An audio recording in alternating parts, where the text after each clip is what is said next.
The opinions expressed by the host and guests in this show are not necessarily the views of Children's Health Defense.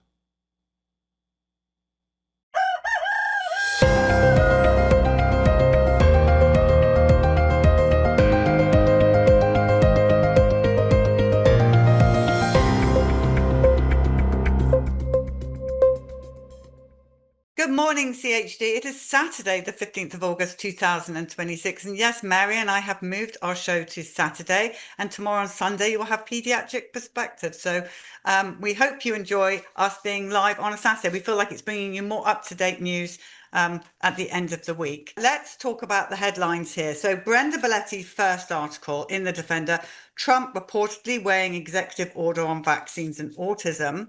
And then Michael Nevadakis in The Defender, Trump signs executive order aimed at reducing number of childhood vaccines, reducing the childhood vaccines from 18 to 11. And the order also ends administration of the birth dose of the Hep B shot. Let's talk about that now, I think, for a second. Sure.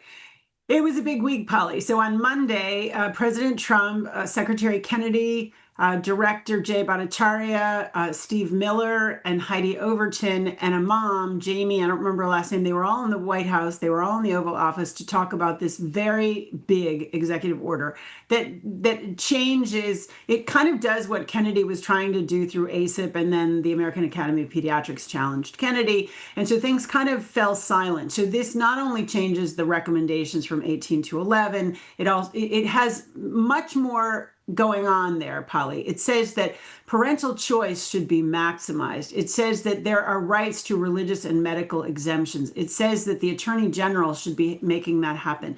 It says that the HHS task force that we at Children's Health Defense helped to recreate, that they have to report to the president in 90 days, and they have to talk about separating the measles, mumps, rubella, the MMR, our favorite, Polly. They have to report on what they're doing to find alternative adjuvants to aluminum. They have to talk about the timing and sequencing of the vaccines. They have to continue to talk about what is the research. And so I completely agree with our senior scientist, Carl Yablonowski, in one of these articles, who's saying the real rubber meets the road here is that they're placing the upkeep of this executive order under Secretary Kennedy. That is what's really exciting. I want to see what this task force is going to come back to the president within 90 days. And I also want to see, Polly, what is Todd Blanche, the new attorney general, what is he going to do to advance this?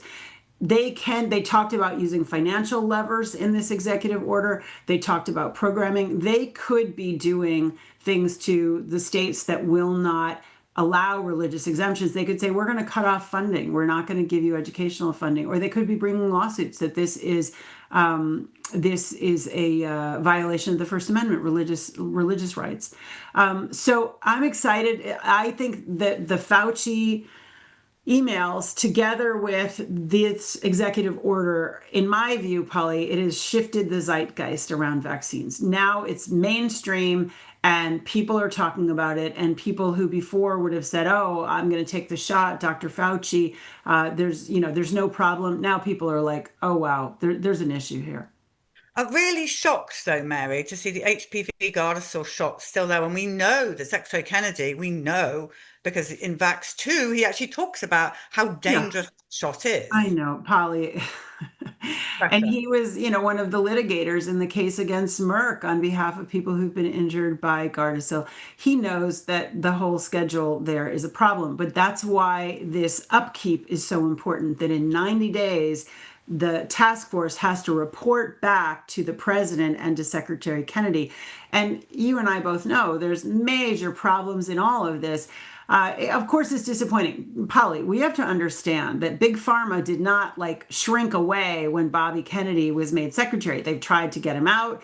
They try to obstruct everything he does, but they still give millions of dollars to people in the Congress and to the president. And they're still very influential. So one of the things that was so significant about that press conference on Monday, Polly, was that Heidi Overton was there. She's a doctor, and she reports to Susie Wiles. Susie Wiles, in the past, as a consultant, has had lots of pharma clients, and she is seen as the person who probably told the president, you should shut Bobby Kennedy up for the midterms. Obviously, that is out the window. They want Bobby Kennedy out there talking about vaccines. They want him in the Oval Office. They want to show the Kennedy-Trump partnership. So there is a real shift in what happened since Monday. Well, the next article, Henry Carroll's son, in the Defender, is Trump's executive order gives Revive Task Force 90 days to produce vaccine safety report. So do read that if you want to understand more. HHS re-establishing the task force just months after attorney Ray Flores, with funding from Children's Health Defense, sued the agency. That also there. So the people out there that are donating to Children's Health Defense, thank you, because you're enabling us to do this. It's making this change. Yeah, we can't do what we do, this CHT TV, the Defender that we cite, and the litigation that Ray and others bring. We can't do what we do without your resources. And we're so grateful to be able to do this work, because we really do feel like slowly but surely it is going to transform children's health in this country. We have not accomplished everything we want. We are not going to stop fighting, but we have made real progress. Polly, Bobby Kennedy is the secretary, and he just basically said, not only am I radically changing what the federal government recommends, but I am saying we're going to continue this. And the president is saying the attorney general is going to come after you if you don't provide parents maximal choice, which of course includes religious and medical exemptions. So we have made a difference, Polly. We have made a difference, and we will continue to make a difference, assuming that we have the resources that we need to do it. Yeah, and that's why we're able to bring you free programming. If you go to our movie section, the movies are all free. So it's because of you, the viewers. So thank you to you all. And while we're just on this note, just to say, our technical team, our amazing people in tech, have updated our Roku channel. So do go over. If you like to watch these shows or the movies on television, you can just download CHD TV. It's free. And just download it onto your television, and you will be able to watch everything from there. And it's just been updated. It's more fun to watch it on a TV than your computer, for sure. So back to our news here. Defender Suzanne Burdick, breaking up the MMR vaccine will benefit kids, but it could be years before single shots are available. Brian Hooker, our chief scientific officer's son, regressed into autism. And he says, as far as safety is concerned, the MMR is a crapshoot and has been since 1999. All of our children injured by the MMR. I mean, my son regressed after MMR. There were probably issues before MMR, but the clear precipitous decline was after MMR. So it's a good idea to break it up. There have been 500 reported deaths to the adverse event reporting system from MMR, over 90,000 reported injuries. I hope there's market demand, Polly. I hope people stop taking the MMR and say, I would do it if it were single shots, but I'm not going to do this now. There should be market. It's not that hard to come up with a monovalent measles vaccine, Polly. It does exist in other parts of the world, but it's not available in the United States. And as Andy Wakefield explained, I think in his interview with you, it was a financial decision. It was a government decision. We don't want to do anything to undermine the MMR program in the UK. And then that got transmitted elsewhere around the world, including the US. And Mary, let's make this absolutely clear to our viewers that we are not in any way, shape, or form saying the single shots are going to be safe. Oh, absolutely not, Polly. Absolutely not. But you can be sure that they are going to be safer than the triple jab. It's not just 1 + 1 + 1. These things are synergistic. It's like the adjuvants, aluminum and mercury. You put those two together, which they did. It's a horrific result. You put these 3 measles, mumps, rubella, live viruses all together.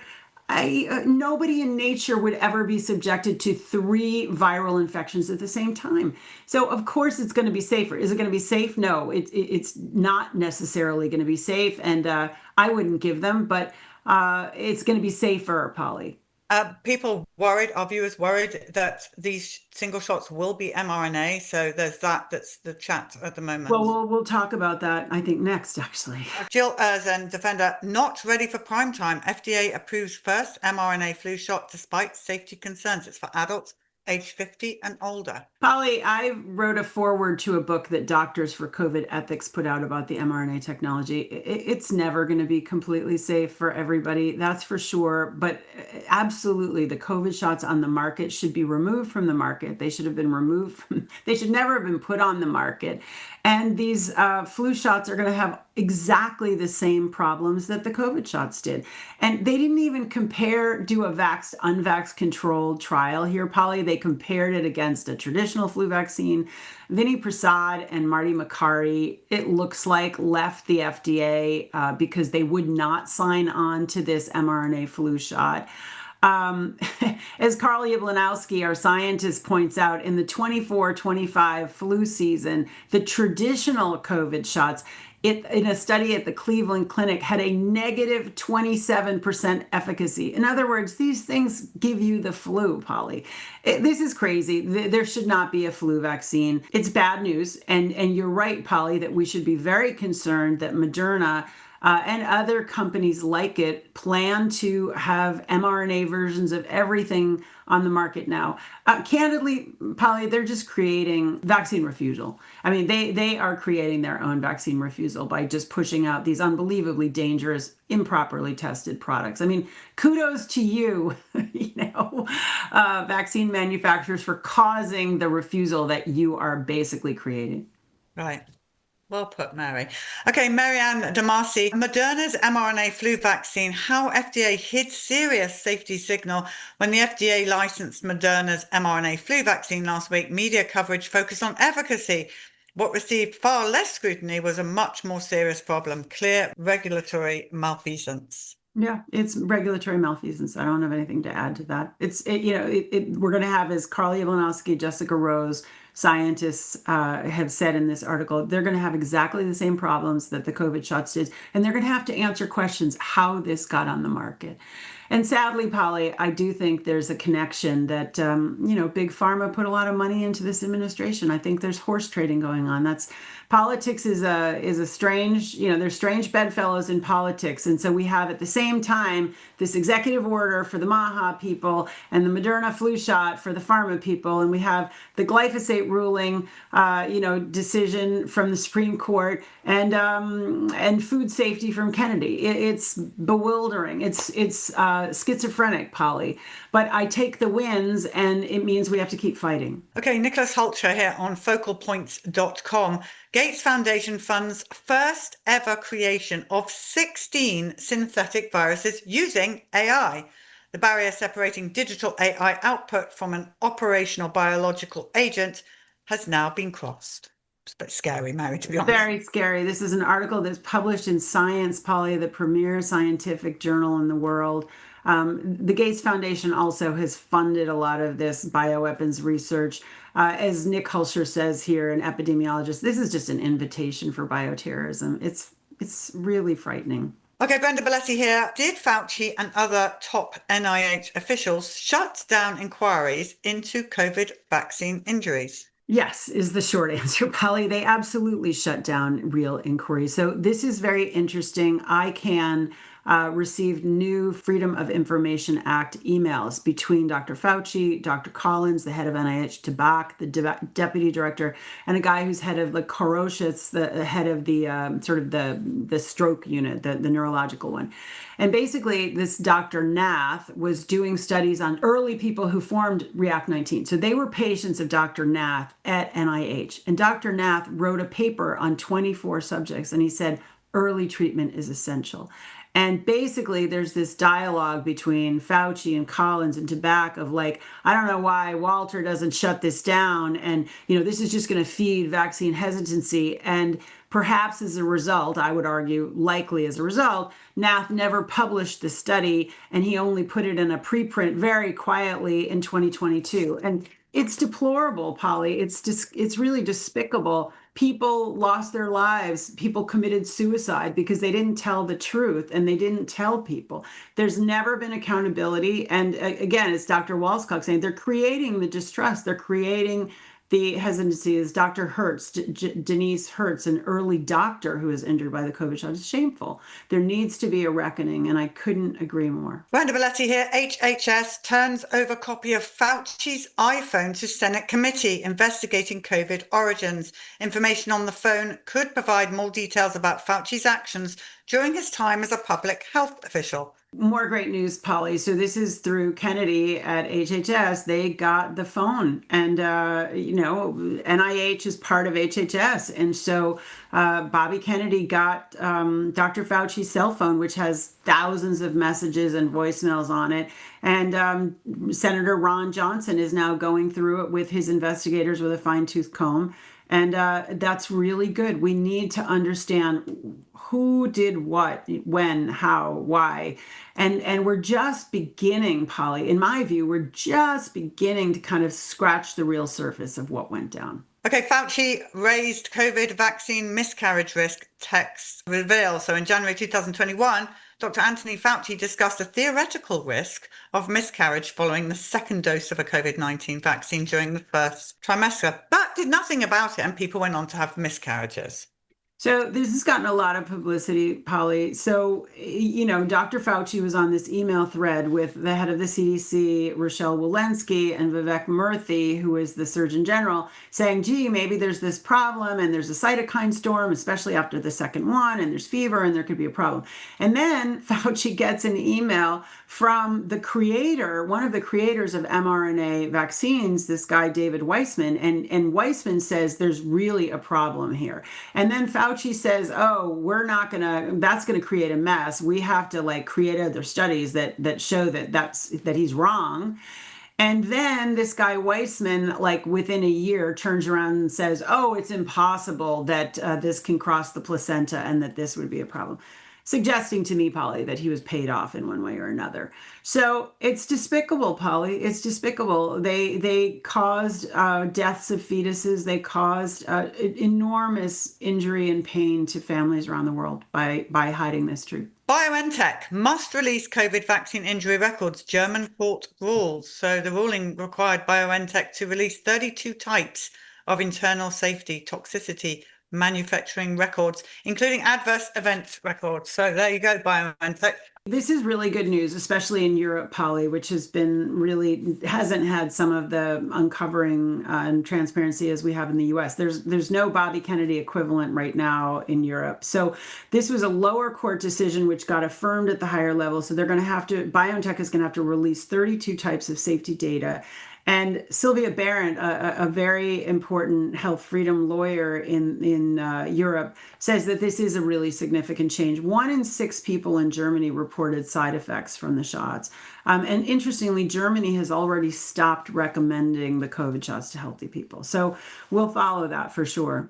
It's a lot like the Pfizer papers that were released here quite a while ago, and then Naomi Wolf and team really dug into those. That hadn't happened in Europe, so now they're doing that, which is great. Jillers and her medical free speech ruling so much bigger than COVID. Federal judge's recent injunction protects more than physicians' speech about COVID-19. It safeguards doctors' ability to put patients first. This is Dr. Pierre Corey said on the Jimmy Dore show. We love Dr. Pierre Corey.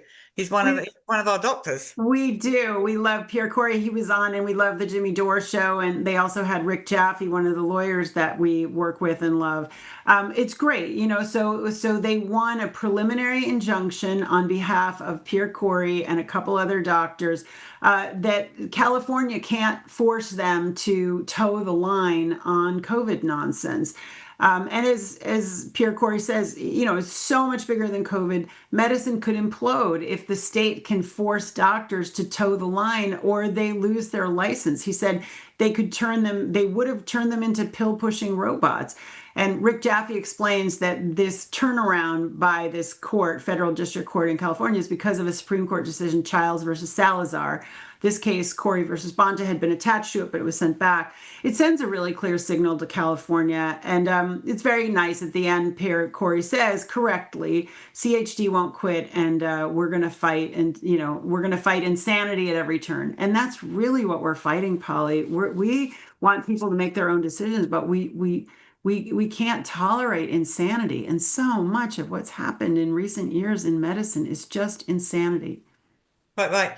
Well, this next article we have covered on CHD TV, and we covered it again on Financial Rebellion, but it's so important. This youth sports leagues mandating digital IDs, selling kids biometrics for profit. Really, parents, you've got to stand firm on this. This is the message coming from all the experts.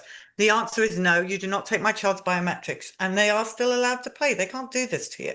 It's outrageous. And it does say in this article that the Virginia Attorney General may take action. I certainly hope so. We've got to push back against this, especially when it's so unregulated. What are they doing with those kids' biometrics? We have no idea. It's completely unspecified. No, we're going to win this by the parents saying no. If we all say no, If then we all say no, we ultimately have way more power than any people above us. But we do need people to stand up and say no.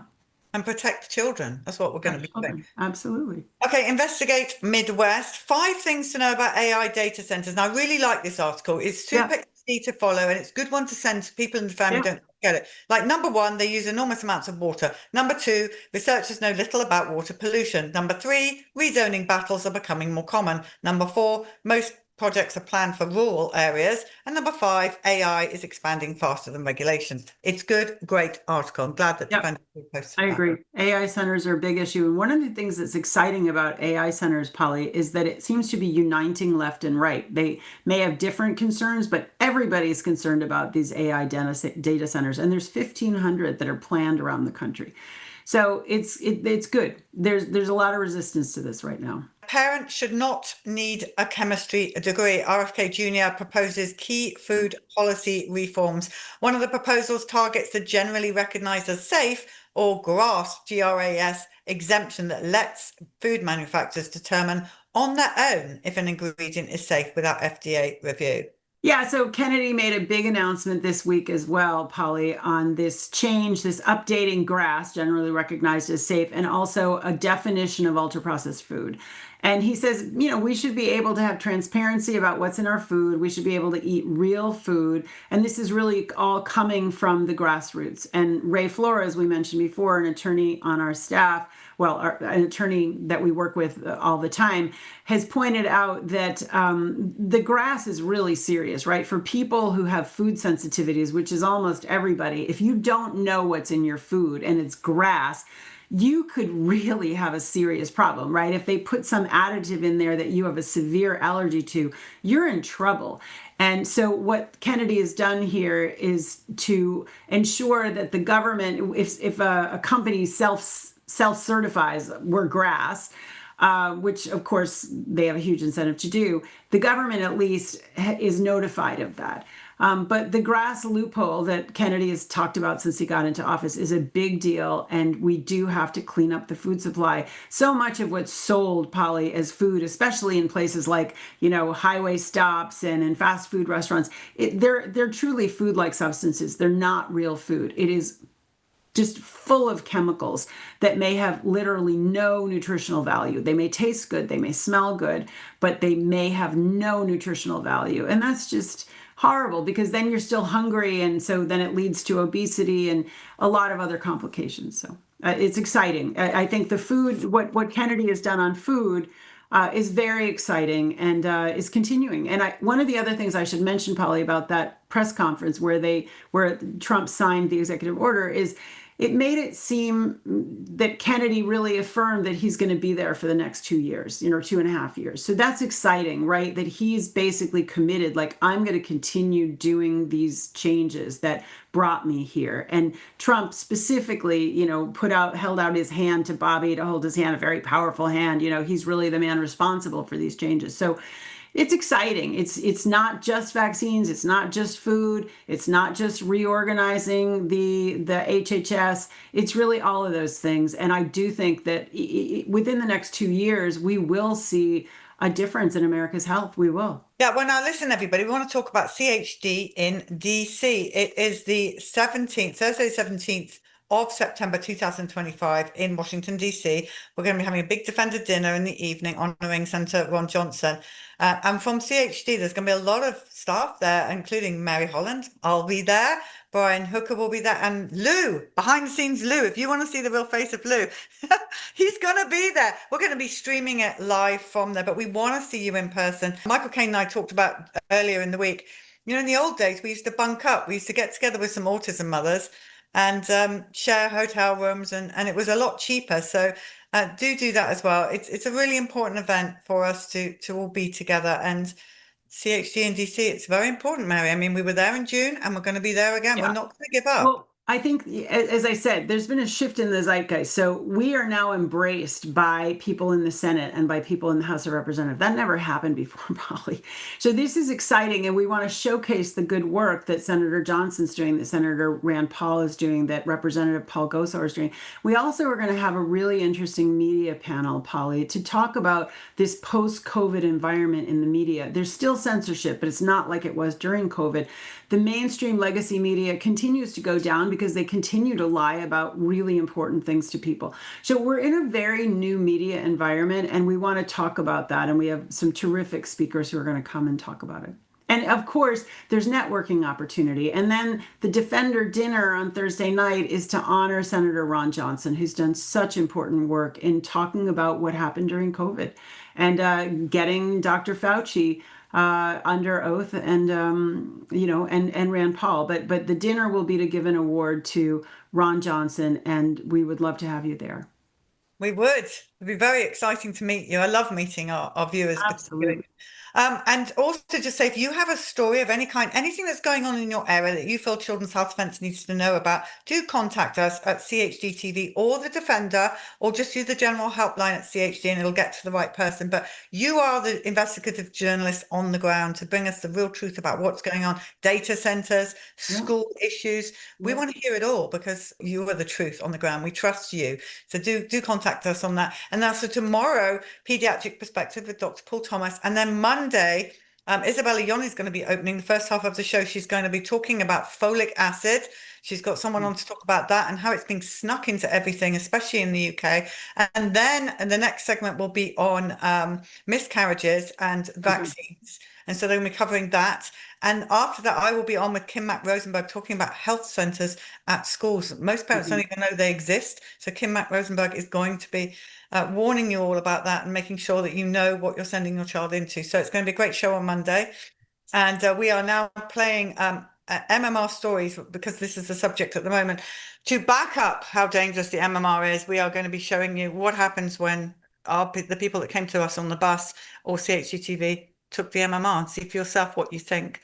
But for Mary and I, have a wonderful weekend. Stand firm, pray big, and never ever settle. And Mary and I will be back with you next Sunday.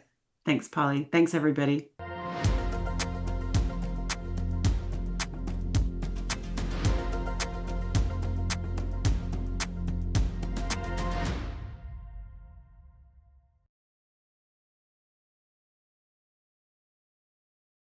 We've had Operation Popeye, otherwise referred to as Project Popeye, which of course everyone in the geoengineering space at this point knows about, which is the use of cloud seeding, silver iodide cloud seeding, over the Ho Chi Minh Trail in Vietnam to make mud not war, which is of course a play on the whole make love not war of the 1960s anti-war movement.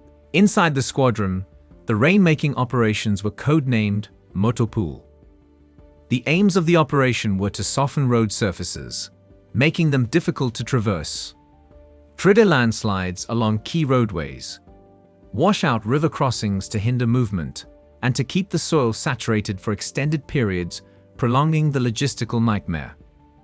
Through these tactics, Operation Popeye sought to turn the very environment into an obstacle for enemy supply trucks and disrupt the flow of resources along the Ho Chi Minh Trail. A storm of ethical quandaries and unforeseen consequences brewed beneath Operation Popeye's weather manipulation. In 1971, a Washington Post article by reporter Jack Anderson exposed that the US was covertly engaging in weather weaponization in Vietnam. This revelation was backed by the Pentagon Papers leak from Daniel Ellsberg. The following year, New York Times journalist Seymour Hersh reported on Operation Popeye with the headline, "Rainmaking is used as a weapon by the US." Just days after this story was published, the entire program was officially terminated, and all cloud seeding missions were halted. Democratic Senator Claiborne Pell, disturbed by the news, demanded the declassification and public release of the Operation Popeye specifications. The program's annual cost was approximately $3.6 million, covering the operation and maintenance of modified aircraft, the purchase of seeding materials and salaries for the personnel involved. The public, particularly environmental activists, were outraged to discover that the US had been secretly manipulating the weather in Vietnam. So at this point, the public conversation has emerged. There's people talking about this. People are upset about it. An article written in the New York Times, and there's outrage, right? People are very upset about this. And this is kind of leads into the Environmental Modifications Treaty of the UN. Operation Popeye was officially ended on July 5, 1972. In 1977, the US became a signatory to the Environmental Modification Convention Treaty, an international accord that prohibited the use of weather modification for malicious purposes. So we have this treaty signed, which basically says, hey, we're not going to be using environmental modification for warfare. It's only going to be legal for peaceful purposes without ever defining what peaceful purposes actually means. And at this point, I think it would be best if I hand some of this over to Rob, because he has a very good understanding of the physics aspect of it. Great. Yeah, thank you, Paul. And great question, Mary. Yeah, so pumping is the biochemistry of geoengineering. Beginning in the 40s, it carries all the way up to the present. This is an important point to make. All three of these phases layer up on top of each other. Yeah, so yeah, I know that the CHD audience is familiar with Augustus Dorico and Rainmaker. A little bit, And they're involved in sort of current cloud seeding biochemical experiments around the country. Then we have the jumping phase, as Paul mentioned, the biophysics. And physics is about the study of light. And this is when in the 1950s and 60s, after the atom is cracked open with the Manhattan Project, physicists look up at the sky and they start imagining that we might be able to actually regulate the sun's radiation, the amount of sunlight hitting the Earth in response to concerns about rising CO2 levels, runaway technology, Earth warming or cooling, etc. So that's when they begin to start talking about the jumping, regulating the sunlight and heat through the use of electromagnetic frequency technologies like HAARP, as Paul mentioned, and stratospheric aerosol injections to engage in SRM, solar radiation management. We're literally going to take charge of the sun, Mary. Hard to fathom the hubris of all of this, right? I mean, it's amazing. Yeah. It's really breathtaking. It is breathtaking to think that, 60 years ago, we have sort of, crazy scientists who think, oh yeah, we can just take over the sun's job. We can do right. And there's a direct line between the invention of the atomic bomb by physicists and almost right away, these same A-bomb physicists' interest in controlling the sun. Johnny von Neumann, who's probably the most prominent and brilliant mathematician and physicist, other than maybe Robert Oppenheimer, who everyone's familiar with, and Edward Teller, the father of the H-bomb. Johnny von Neumann in 1955 writes a very famous piece in Fortune, the aptly named Fortune magazine, in which he speculates about, we're going to see rising carbon dioxide levels on the Earth, so be afraid, we must begin to think about using physics, biophysics, quantum physics, like we did with the atom, to really start controlling the thermostat of the Earth, as he says. So, and I think in this physics phase, Rob, we talk about ionospheric heaters. That is a term that I certainly find pretty hard to get my head around. Could you explain that to us in this kind of biophysical phase? Sure, yeah. Ionospheric heating involves both the biochemistry and the biophysics of geoengineering. Biochemically, geoengineers emplace nanoparticulate metals in the upper atmosphere, the high troposphere, which is that first section of the atmosphere going up from the Earth.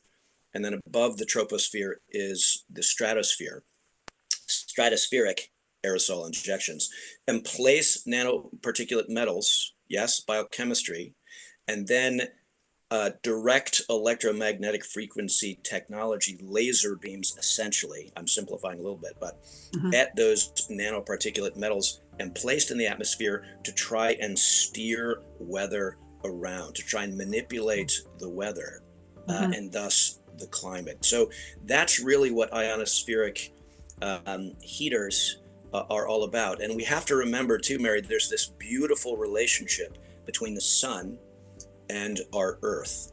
And the two of those beautiful celestial bodies in conversation create electromagnetic energy fields moving up from the core of the Earth all the way up towards the outer atmosphere. So quantum physicists, mathematicians, geoengineers become very interested in those electromagnetic energy fields, those natural electromagnetic energy fields, and trying to manipulate, massage, tweak, change, regulate those magnetic energy fields after the A-bomb.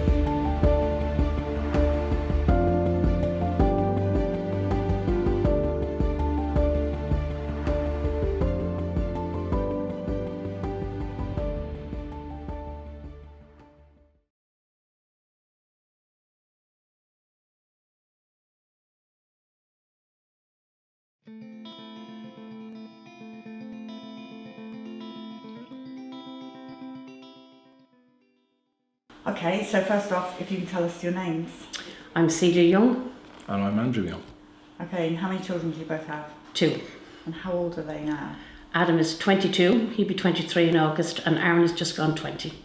And which of your children is injured? Adam. Okay. So what I'm trying to establish is what you're thinking on vaccines, because you clearly vaccinated your children, so what you're thinking on vaccines was back then. Back then, I really, really believed that if you didn't vaccinate your child, it was as bad as putting them into a car without a car seat. I was so pro-vaccine. In fact, we got Adam vaccinated a couple of weeks early because it was in November, and for MMR, and I was afraid that he would catch a cold and he might not be able to get the vaccine then. So how old did he get his MMR? He got his MMR just before he was 15 months old. Okay, so let's go back to the beginning of him and talk about, when he was born, what was he like? I was the loveliest baby that you'd see, bubbly, laughing, even at a young age, and he was well ahead. Yeah, we couldn't believe it. He was great sitting there and gooing and laughing at you. Typical baby, but it's brilliant. So you did vaccinate him exactly as you were told to do by the doctor? Yes. Yeah. So when did you start noticing that this beautiful alert baby is not happening anymore? Well, we bought him for the MMR in the November, and I think that was a Monday, wasn't it? Monday night, yeah. And the following day he seemed fine. The day after he was not himself, and then the day after that he just went completely downhill all of a sudden. He was his temperature was shot through the roof. He crying all the time, high pitched screaming, like he was lapsing into unconsciousness. So we rushed to the GP. He lost consciousness? He was like a rag doll. Rag doll. That's the only way I can describe it anyway. Yeah, totally was. And we rushed to the doctor, our GP, and he immediately took him off and says, it's not the vaccine. It's not the MMR. But as far as I can recall, he checked what we thought was for meningitis. Yeah. He moved his head, but he said no, it was some sort of virus. And he gave us antibiotics, as far as I can recall, and he sent us home. He said if it gets worse, take him to A&E. So we went home that night, and he was out. We put up with it that night. Said maybe he'll get better in the morning, but it was the next day, was it? The next day he was a lot worse. Certainly he got worse the next day, and then by Saturday he was really bad, where he didn't know us. We could have been anybody. And so we took him to A&E. But to be the truth, A&E didn't know what to do with him, because I don't think they were trained to look for vaccine damage or to realise or make the connection that within a few hours of vaccine, if you have this reaction.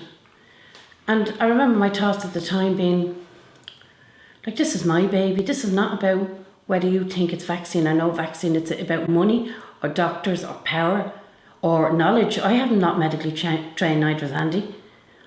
And my worry was, I don't know how to look after it. I don't know what to do with this child because I'm not medically trained and nobody's helping us. They're just sending us off antibiotics, saying he had an ear infection.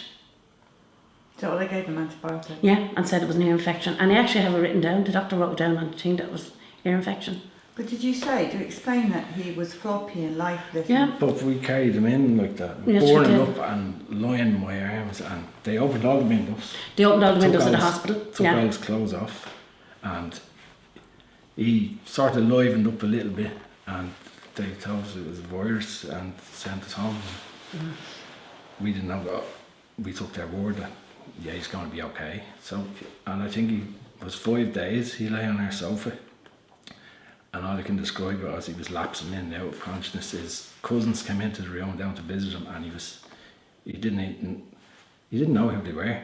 His eyes just barely opened, and he loved them because his older cousin Jennifer, he always called her 4-4 because he had a lot of speech at the time, and he always called her 4-4. And Jennifer came in. He didn't even recognise Jennifer and know who she was or anything, which was so unusual because he used to love these kids, his cousins. You know, he was very close to them, and that was shocking because then I thought there's something wrong with his brain. There has to be, because he's a different person. He's just not Adam. He's not the Adam we had. Certainly isn't the Adam we had. And I was just beside myself with the worry of what was happening because I was so scary. I'm not medically trained, as I said. I do not know. I didn't know what that meant at the time. And they said he will get better, and I thought he would. But he did physically, but mentally he never got any better. He started to change dramatically. So to talk about what happened, did you get when you got a diagnosis, and did you continue vaccinating? No, we did not. Oh no, that was the end of that. He started to, if you're going into, he loved shops and he loved people. He's so sociable. He's very like me, where Andy's more quiet. And Adam was, he loved women, to be honest with you now, I have to say. He smiled, all women, loved women. And we used to bring him to shops, and he used to talk to people in the local shops. You know, he used to say hello to people. He was loads of speech, very ahead. I have all his notes from the health visitor and everything saying he's well ahead. He's doing great. He was a big chunky lad, like he was, you know, thriving and eating everything. And, you know, there was no concerns. And we started to bring him in, and it was funny, but Boots the chemist was the first place we noticed was a problem because he wouldn't go in. we were putting down the bright lights and the shiny floor. Maybe it seemed to be disturbed. He seemed to have an aversion to it, and that he used to lay down on the floor, and there's no way he was going in that shop. So they're saying, for America who may not understand what that means, Boots the chemist is like a pharmacy. Like, yeah, and it was a big shop, and he loved to go in because he loved all the things in the shop, you know, and people, and he was very sociable.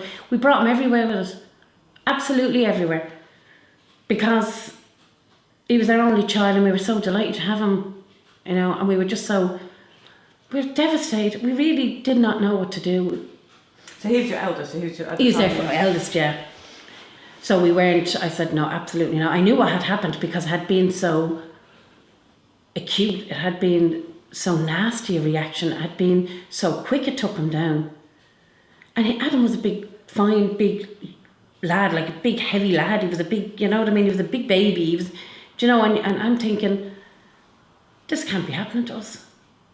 This cannot be, not Adam, because he was just Mr. Personality, do you know what I mean, and everything, and this shell of a person was left behind. And of course he's vaguely the same age as Billy, so going back all those years we really didn't have any support like we do now. There was none of this social media. Oh no, they let you think you were the only one complaining. It was convenient.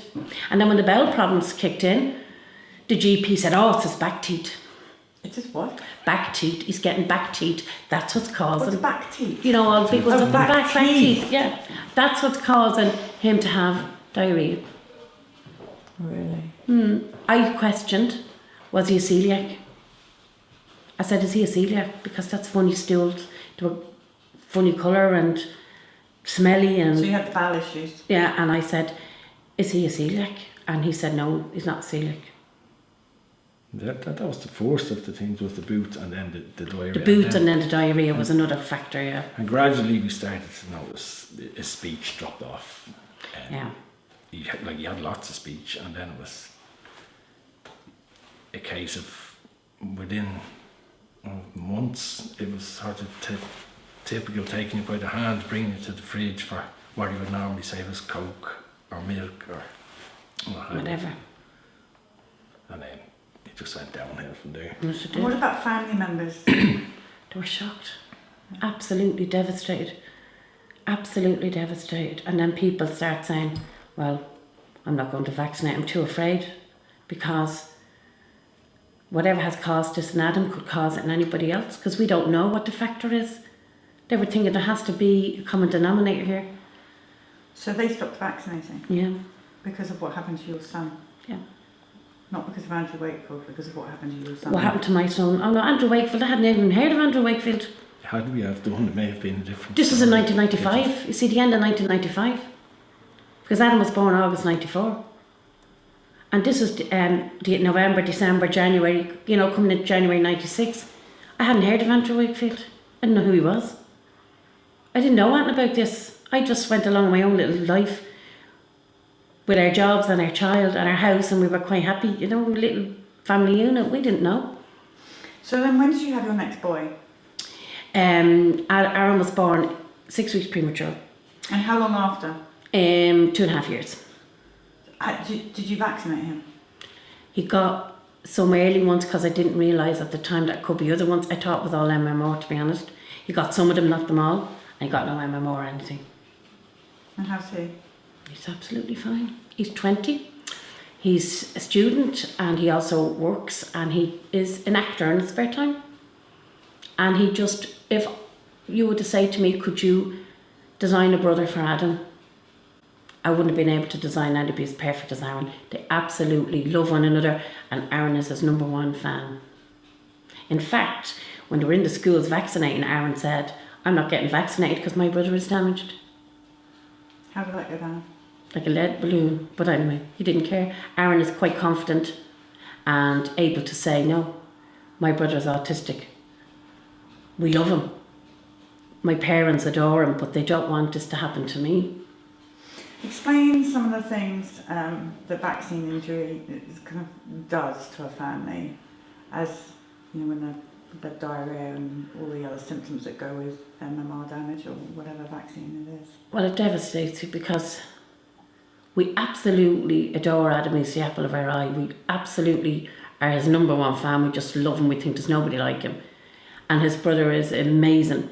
But they took the Adam that we had and gave us a different Adam, because that's not the Adam we had.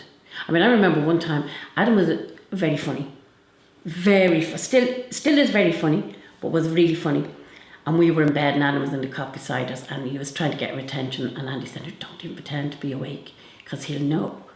And the next thing, the duvet started to disappear. He was pulling it through the bars of the cot, the duvet off our bed, because the cot was right beside it. And we were in stitches of laughing. The two of us were trying not to laugh, because you're trying to give him good habits and good bedtime habits. But it was really funny. Still is, I have to say. Does he speak now? Yes, he does. In 1998, I was trawling the internet. You what? I was going through the internet, looking every night. I was looking for people like me, because I knew they had to be there. I knew it wasn't only me. And I found a group in the UK called Allergy-Induced Autism. And I made contact with them. And they said, well, doctor, I had, at that stage, Andrew Wakefield had come out with his study. It was too late for me, of course, but I knew it wasn't too late for my second child. And they said, he's going to talk in Dublin in UCD. And I said to Andy, you have to go. I mean, there's no way. And it was the beginning of the rest of our lives, really. Because we had people to listen to us. And I remember, in particular, Andrew Wakefield standing up and describing somebody. And my words to my friend that came with me was, how does he know Adam? He couldn't know Adam. I never met that man in my life. I didn't know who he was. And he was able to describe Adam to a T. And he was saying, this is a whole cohort of children. I remember his words. And he was talking about diet and vitamins and all these kind of biomedical things and all, you know, alternative things, if you want to even say that word, where, you know, if you get, you know, a good diet, gluten, wheat and dairy free, address these issues and look in the right place for the damage. That's what you need to do to get him well. I remember Celia coming back from that. Andrew Wakefield did the talk, and she was burst in the door and said, he was talking about Adam, and it's not just us, there's thousands. And it's like shock, and you're also pleased that there's a lot of other people that you're not alone now, there's other people you can talk to because of all the closed doors we got with the health nurse and the medical profession. As soon as you mentioned MMR back then, there was just brick wall went up and that was it. You get no help whatsoever. But the best bit was trying to get a diagnosis. I went to their local health nurse. This was really funny. I would have walked on flames, hot cold, whatever you said, if I could have helped Adam. I went to the local health nurse. I said I needed to get to see a doctor, a psychiatrist or somebody. I don't know who I need to see because there's something wrong with Adam and I need this done. And she said to me, Adam was in the room just shouting 77777 over and over and over and over again. And she wrote on the letter that Adam only seems to have bonded with his father. Adam has only bonded with his father? Yeah. They're right, the meanest thing. While his mother was in their ear saying, you better help my son because it happened to him, you have done this to him. And I don't care what you're saying. I mightn't be medically trained and I mightn't be Andrew Wakefield or any of these people that can explain this in medical terms, but I know what happened to my child. And that's what she wrote. So. And it was a long road for the information, because Adam was really hyperactive at that time after he was damaged. But he used to be up at 6 every morning, jumping up and down on the bed naked, and I would get up early with him in the morning. Well, Celia stayed up late at night trying to find out whatever we could to see if there were other people that could help us make him any bit better, but that went on for months and months. It did. But that was our life. Our life was all revolved around me sitting up on the computer night after night on the weekends because we worked all week, and Andy would get up early with the kids so that I could have a lie on then after being searching, making so many phone calls, sending so many emails to people, trying to get help. Describe his life today, describe what the vaccine's taken from him.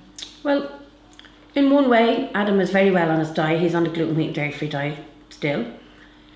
He takes his vitamins every day and he eats organic, and he has a wide range of foods he eats now because he did limit himself after the vaccine went in. He went down to 4 foods. But he needs help. He's vulnerable.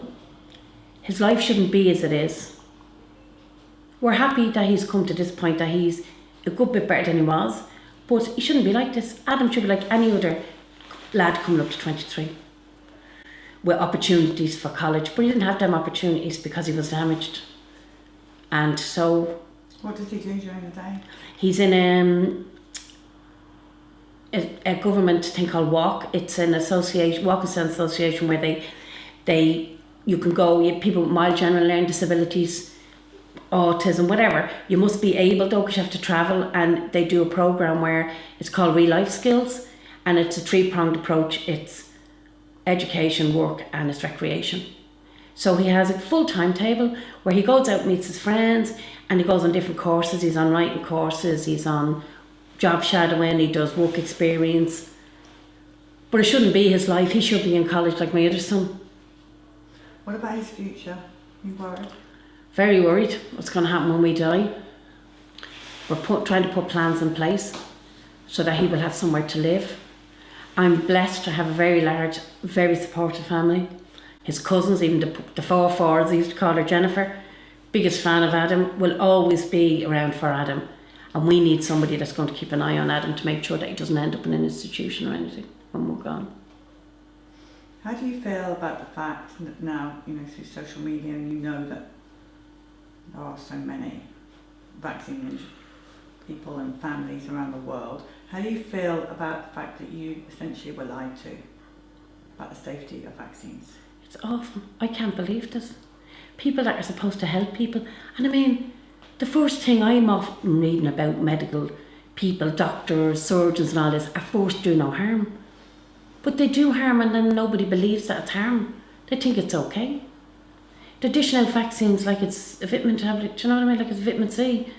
And it's not. And they just keep adding and adding to the mix. What I hear nowadays is a lot more vaccines added to the mix. Where is it all going to end? We're losing a generation. I can't believe the amount of autism. Everywhere you go. This was, from what I read when Adam was even diagnosed, was 1 in 10,000. That's, you know, it just beggars belief. Now we have autism units opening in schools. We have special schools. We have, you know, all these little units in mainstream schools to deal with autism. The money that's been having to be spent on autism. And I don't see other conditions growing as fast as autism, do you? No, but like that back then, we did, like, when it was first mentioned, there was autism. What's autism? We didn't know what it was. No, we'd never met anybody that had anyone with autism, did we? But now, I think the whole world knows what autism is. The people everywhere. What is your advice to the young mum who doesn't know what to do with her baby, vaccine-wise? I wouldn't vaccinate. We wouldn't even have our dog vaccinated. And that's the truth. I wouldn't lie to you, I'm going to tell you the truth, our dog isn't vaccinated. I'm too afraid of vaccines, full stop. And our thought is, if it was a country that, when we're travelling, and we travel to the UK and other countries, but we're always bearing in mind that if it needs a vaccine for it, we won't be going. Because we wouldn't be prepared to be vaccinated. And certainly it was different for us back then, because the information wasn't really widespread, but the information is there now about all the vaccines. Inform yourself before you make the decision, but certainly we wouldn't ever get another vaccine. No, certainly not. And you know what puzzles me, and as I said, I'm not medically trained, I don't understand the way these pharmaceutical companies work with stuff, but if you go into the chemist and you buy a packet of headache tablets, you get the leaflet and it tells you don't take them if this is wrong or that's wrong or if it's Monday or whatever, you know. But for the vaccine you never see that insert, and I'm wondering why. Why do you never get that manufacturer's insert to read? You don't. You get the government's leaflet saying, oh, this is a safe vaccine, but you never get the manufacturer's leaflet. I never saw that manufacturer's leaflet with all the warnings on it, all the side effects listed. I didn't know that. I didn't think to ask for either. I didn't know we were even could get it. I didn't know. But I'm wondering why, if you can get it for a packet of headache tablets, do you not get it for a vaccine? It strikes me as odd. It does, and there was certainly back then there was a lot more trust in the medical profession. But I think now there's a big decline in that. Like, people are starting to ask questions and, well, why this and why that? And you just don't trust them anymore. No, I don't. Do you have anyone in your family that's completely unvaccinated? Yes. Oh, and they are very healthy. Pardon? They're very healthy. My niece is a 3-year-old girl who's not vaccinated either, and she is just a joy. She has none of these issues going on. And I can see a huge difference in her and other children of the same age. Why do you think they haven't done the unvaxxed independent study? They don't want to know the answer. Exactly. We've been asking for it for a long time. Because they do know the answer. Yes, they do, before they even do it. I mean, it's obvious. I mean, you can tell when somebody's, you know, you can just tell. I mean, I see parents struggling with children and you wonder, have they been diagnosed yet? But you know what it is because you've been down that road, and I'm sure you know it yourself. You see the symptoms and you're thinking, does that parent know? Or are they waiting for diagnosis? Because again, then you go try to get diagnosed, you have to wait in a waiting list. And it's not just autism. Oh God, no. You see the children, and now they're labelling it in other things as well. But you see children, the hyperactivity, you see them with the vacant look on their face. Same thing happened to Adam when the light went out. You see them with different issues, you know, irrational fears and things. And you're saying, where did that all come from? In my day, I didn't see it.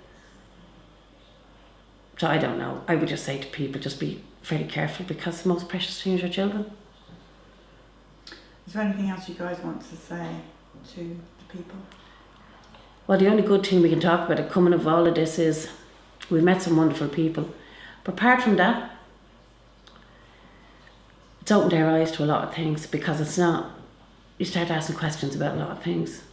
You start to trust yourself and trust your knowledge of things that we've learned over the years about our own health and the health of the boys. And it's certainly, it's made me a better person. It's made me a more tolerant person. Because before, if there was a child carrying on like that, I'd have been I'd be going, you know, the usual, I'd have gone, God almighty. But when it happens to yourself and it knocks on your door, and you start to realise that, hold on a minute now, I'm one of these people. And I'm just grateful he didn't die at the time, because he could have done. And I hear stories of people that children did die. I just thank God that Adam is alive and enjoying his life as much as he can. It's not the life he should have had, but it's the life he has now. But I just say to people, it's too late for me, but it's not too late for you. No, do a bit of investigating, ask a few questions, because no matter what they tell you, that vaccines are completely safe, they're not, and they do cause autism. And we're witness to that. Yeah. And hang out with the unvaccinated and check out how healthy they are. Absolutely. Oh yeah, absolutely, definitely, because you consistently see. I mean, when Adam had mumps, my friend brought her children over and they didn't get the mumps. We did not talk about that. So your son had the MMR, Oh, he got did. autism, and then caught mumps. He got the mumps when he was 6. And he went to the GP with a big lump. It was, as my mother-in-law put it, one-sided mumps. And she said, oh, that's one-sided mumps, because Andy had the same. One-sided, it wasn't like people expected two-sided. I don't know why I thought that was what mumps looked like. And she said, no, that's mumps, because Andy had it too. And the doctor said he had an ear infection. I've never seen an ear infection where your neck is all out one side, but there you go, maybe, you know, a new variant, I don't know. Yeah. Ear infection. Oh, that's not the mumps. And I mean, it's notice a bit of a leap forward in his development after that. Yeah, did. So after he had mumps and got better, because it's really not that bad a disease, you saw a leap forward in his development. Yes, and he got a lot closer to his brother. He seemed to get more on Aaron's wavelength. If you can understand that. He seemed to understand Aaron more and seemed to understand what Aaron was doing more. Where before he mightn't have paid too much attention of some of the things Aaron was doing, but then he started getting interested in, you know, in more, like, you know what I mean, wanting to get involved more with Aaron. We hear this a lot, that these kids get these diseases and then the development leaps forward. Did for Adam. And only when I investigated after that. And you know, you start to beat yourself up thinking, why didn't I investigate before? But you see, computers weren't, other people didn't have computers in their home then. They only started to come in a bit after Adam was born, I suppose. But when I did get one and I started to look, and the amount of people were saying the same thing, and I'm going, how can they say we're lying, we're making this up, when the woman in Kentucky, the woman in Atlanta, the woman in New York, the woman in Cork, Galway, Birmingham, we're all saying the same story. How do they think we know one another? That we're all colluding to say the story about the autism and the vaccines? No, we're not. We're not lying. We have no axe to grind. We have no vested interest in anything to do with vaccines, no vaccines or anything else. Why would we say it? I have no reason to say it, only for I want to save somebody else. I don't want other families to go through what we went through. And we're just thankful that we knew, because our other son then was saved. And I know it's, you know, nobody seems to know why it's some and not others, and what, I don't understand why. But there doesn't seem to be anybody wanting to investigate as to why. If we could get those kind of answers, could we not screen? Could we not see what the common denominator is? There has to be a common denominator somewhere. Even for the untrained person, it seems that simple to me, but nobody's looking at it, and I don't know why. If it was, as my friend said this on the phone to me this morning, if it was a baby food or something, and these children start getting a certain thing from it, it would be on Sky rolling news. But why isn't autism? Why isn't the numbers on the rolling news? this epidemic.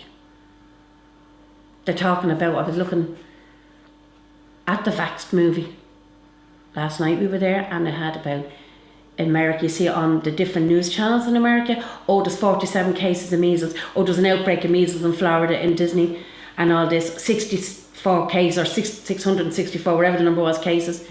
664 cases is a very small number compared to the amount of autism, but why aren't they doing a study on the autism? I just can't believe in this day and age. We have the scientific knowledge now, we have all these good doctors. With Andy Wakefield, we loads like him. Why do we try to shut them up and bury them up? Why are we doing this to them? Why aren't we saying, okay, let's study this and have a look at him? Why aren't we doing that? It's just shocking. Trying to discredit one doctor, saying, oh, he's a maverick, and all this, making us think that there's only one person in the world agreeing with you. Oh, there's been hundreds of studies, there's been so many studies. And then you find out that the data is skewed and you're thinking, desperate. Shameful. We were shocked at some of the things we see in the Vax movie about what a lovely man. Shocking that should happen to him. And we're all the same, and no matter whether you live in America, no matter where you live, whether you're well off, you're not well off or whatever, it's all the same. Autism does not discriminate, doesn't care. It can be anybody's child. And then it's too late. So I just don't want this to keep happening. This happened to Adam in 1995, and here we go, and what's still happening. And I'm wondering, we all came out years ago, we did television programme, we always in the news, always saying it, never hid it, ever. And I'm wondering why is it still happening, as people not taking note of it and checking it out. You see, nobody had come out and said about this before we had Adam vaccinated. And if there were people we didn't know because we didn't have social media then, but now it's out there. So I'd urge people, just do your homework and don't leave any stone unturned. Do not take anybody's word for it.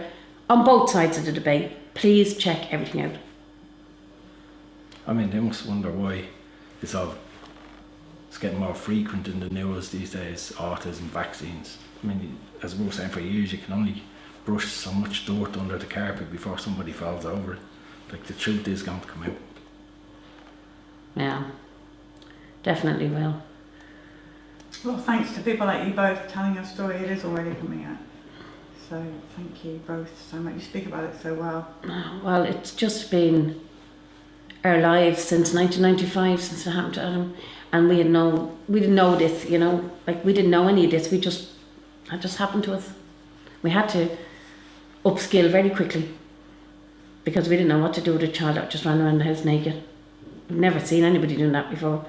But thankfully now, we have him quite well at the moment, and I'm hoping he's going to stay that way. He'll always have autism. Cannot eradicate that. He has it, that's it. But we can make him the best he can be. That's all we want from him. We just want him to be happy. And hopefully, when we're gone, he'll be all right. Somebody will keep an eye on him, Make sure he stays in straight and narrow, because that's what we want, So. You guys are amazing. I'm going to go write Adam's name on the car. I did. You did I did it last night. 127 is Yeah. Adam. Thank you for telling us about Adam. Sorry it happened. And I can see lots of hearts coming in on We Are Vaxxed. Periscope's completely frozen. We can't see anything on there, but you must show Adam all the hearts that are coming in for him. I definitely will, and he knows we're coming here today because I told him. Well, Adam, if you're listening, we love you. And you've got a lot of fans now, lots of hearts coming in. Yeah, there's lots of hearts. He'll be so thrilled at that, he really will. Okay, people, write you how much you love Adam. And they will be writing it in the comment section so we can read it. Great, and he will read it, and he knows you're coming because we did tell him. And he knows what happened to him, he's aware. And you know what he said to me a couple of weeks ago? Somebody wrote something nasty up about it never happened. And he saw it on Facebook. And he said to me, why are people saying that? Because sadly Adam has been very guided people in this world.